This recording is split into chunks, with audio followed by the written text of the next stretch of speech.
During Christmas, Gordon takes passengers on to Vickerstown by the express, where an engine from the other railway will take passengers to the mainland during the Christmas period and brings passengers back. When it was 2 days till Christmas, the mainland engine broke down, so Gordon filled in. He travelled up to Preston, where the train was due. When he arrived, the station master had some serious news. The junction by Halton has failed and won't be fixed till this evening, but there's heavy snow during the night, so I'm sorry to tell you that you're stuck here for the day and possibly Christmas itself. So, I can't go back to Sodor? Well, where can I go?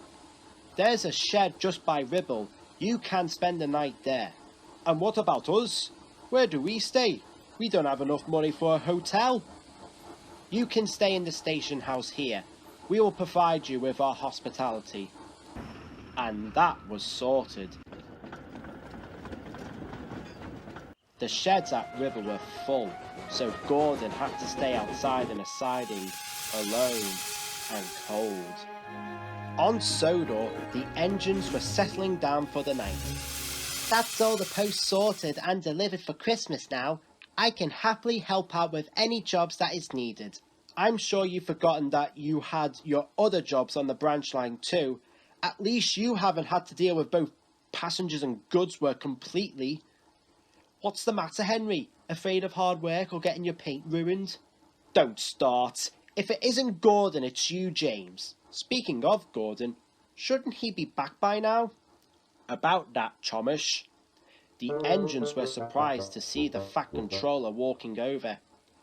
I'm afraid because of failed punch and heavy snow over on the other railway, Gordon won't be back in time to celebrate Christmas with us. So Gordon is just stuck on the other railway with diesels and the risk of being hunted down. Can't Gordon just head straight home at Christmas Eve night in time for the party, sir? The punch have been fixed, but the weather could cause potential damage to it, so Gordon and British Railways can't take that risk. We'll just have to see what happens.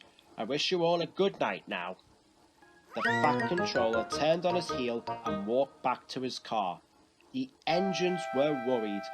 Gordon was always with them on Christmas, and to have a Christmas without him didn't satisfy. This is ridiculous. Gordon is stuck on England and we can't do anything about it. I know, it's not the same without Gordon saying disgraceful, disgusting and despicable with us. We have to understand that this is a situation that cannot be helped. These sorts of things happen with both weather and rails.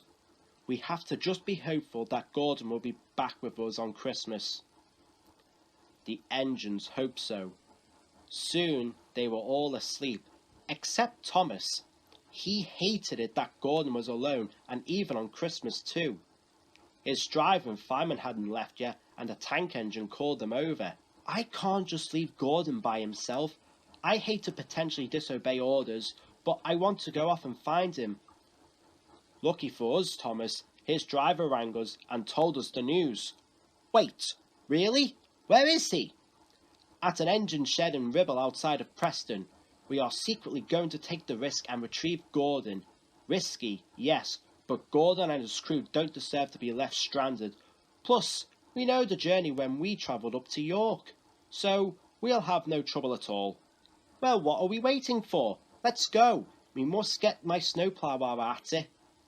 So silent as a mouse, Thomas steamed out of the sheds. Once he had his snowplough, Thomas picked up a coal truck to take with them so they wouldn't run out of coal. As they were getting ready, a voice called out behind them. Why aren't you at your shed? There's no train scheduled until tomorrow. Thomas looked back in surprise. There in a shed was a brake van. I've never seen you before. When did you get here?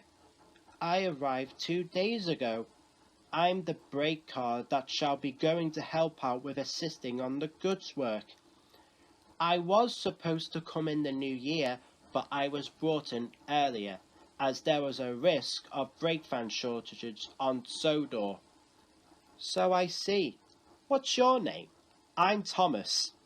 I am Bruno the brake fan. Why are you outside your shed anyway, Thomas? Thomas told Bruno about Gordon being left stranded on the other railway. I don't like it when everyone is not together with their close ones at Christmas. But how do you know where to find Gordon? You work on the branch line. Gordon's crew rang mine, so we're going to rescue them. Why don't you come along too, Bruno? I could do with a brake fan to help me brake in case I go down any hills. Well, I don't see why not. Yes, I will come along with you, Thomas. With that, Bruno was coupled up and they started their journey beyond Sodor. They crossed over the bridge and started travelling along British railways. The snow had started falling and added extra layers to the snow that was already on the ground. Thomas charged through the snowdrifts. Sometimes they simply moved aside, and other times they had to charge fiercely. Sometimes his wheels slit and sand was dropped from his sandboxes. Soon they reached a drift that was larger than the most. That looks like a toughie, but I know I can tackle this silly soft stuff.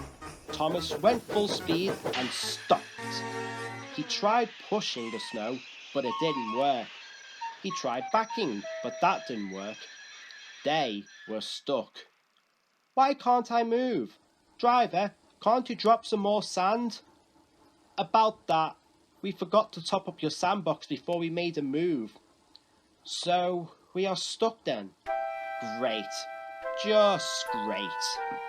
If we're stuck, we'll miss Christmas on Sodor, and if we don't find Gordon and his driver and fireman won't be with us on Christmas back on Sodor.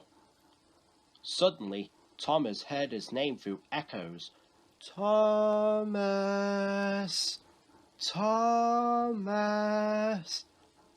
Who's that? How does someone know my name? Thomas, there's an engine coming up behind us. I know that whistle. Is that who I think it is? Popping up behind Thomas and Bruno was Stepney, the Bluebell engine.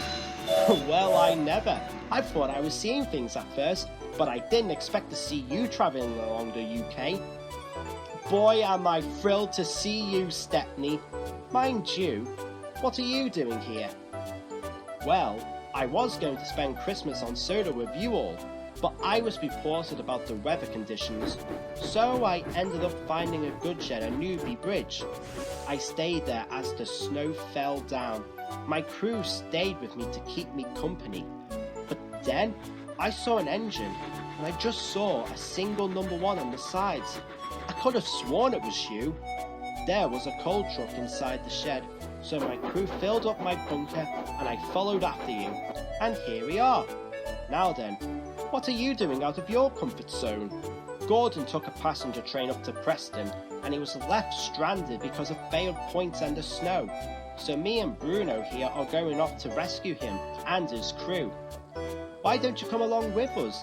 You did say you were coming to spend Christmas with us after all. Might as well. I can help us give you an extra boost if you face another big snowdrift like the one in front of us. Fear not, I'll help you out. So Stepney buffered up behind Bruno, and together the 2 tank engines pushed their way through the big snowdrift. Thomas, Bruno and Stepney kept on making their way through the snow, till at last they arrived at Preston Station. Thomas's driver entered the station building and walked out with Gordon's driver and fireman beside him. Keith and Neil will take over to drive you, Thomas, and they'll show us the way to Ribble, where Gordon is, and it isn't too far from us. So Gordon is close. We've nearly found him. Let's go.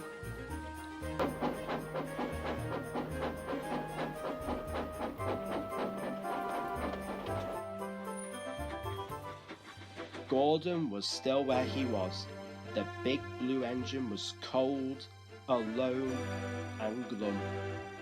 As he shivered in the chilly weather, he suddenly heard the sounds of wheels on the tracks, and then the sounds of an engine. Steam engines. As he opened his eyes, a warm smile crossed his face as Thomas and his squad pulled up towards him. "Thomas, what are you doing here?" "I just couldn't leave you alone, Gordon. I've come with Bruno and Stepney to find you and bring you back home. After all, you don't need to be like me to be stranded in the snow." "No, indeed, but at least I'm not delivering a Christmas tree in tow." The two engines chuckled. "Come on, Gordon, let's get you steamed and ready for our journey home." The engine's crews dug away the snow from Gordon and topped the engines with water and then with coal, and sanded up the sandboxes. And then the cavalcade departed for their journey back home.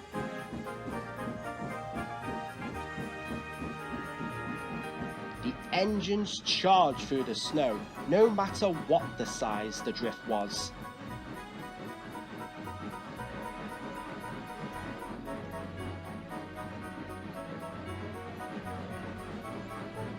They kept on battling through the snow, till at last the bridge to Sodor was on sight and they crossed over it.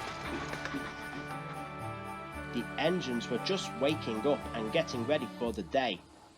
"I wonder where Thomas is." "Probably working early hours on his branch line or something." "Rubbish, his snowplower's in here. He's probably helping Donald and Douglas clear the snow for the trains to run." "You all need to see what's coming towards us."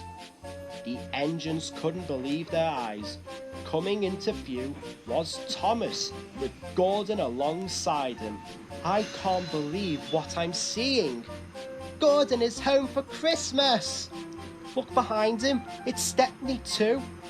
"Thomas, do you have something to do with this?"